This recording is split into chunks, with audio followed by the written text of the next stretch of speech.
kami sa Dali. Kami apat. Dale. Ito yung aming mga napamili. Oh, Pakita namin sa inyo.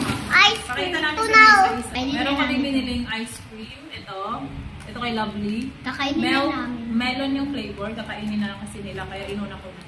At itong strawberry kay ate. So, kainin nyo na. Go na kayo doon. Buksan. Ito masarap to eh. Na-try namin to sa sa Daiso. Meron to sa Daiso. Masarap to eh.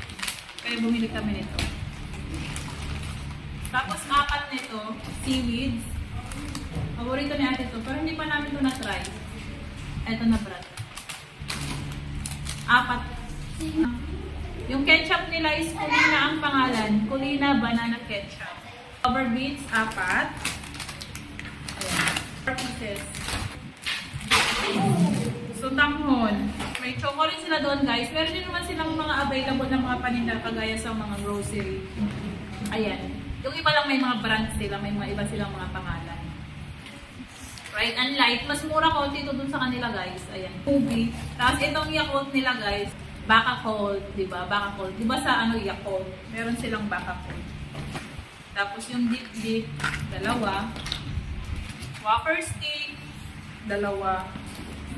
Tapos meron sila, di ba, Kinder Joy? Ito sa kanilang Go na. Di ko alam kung magkano. Basta ano ko na lang yung mga prices dyan, guys. Tapos yung luncheon meat nila, Shanghai, ang pagkakalam ko is 85 pesos to eh. Tapos, alam ko 75? Basta 75 yata. Tapos last is yung itlog. Itlog ng pugo. 75 to 24 pieces. Tapos Vienna sausage, alam ko 20 plus to eh.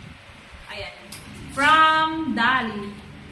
So, yun lang guys ang aming napamili. Thank you for watching. Kumusta yung ice cream? Masarap? Opo.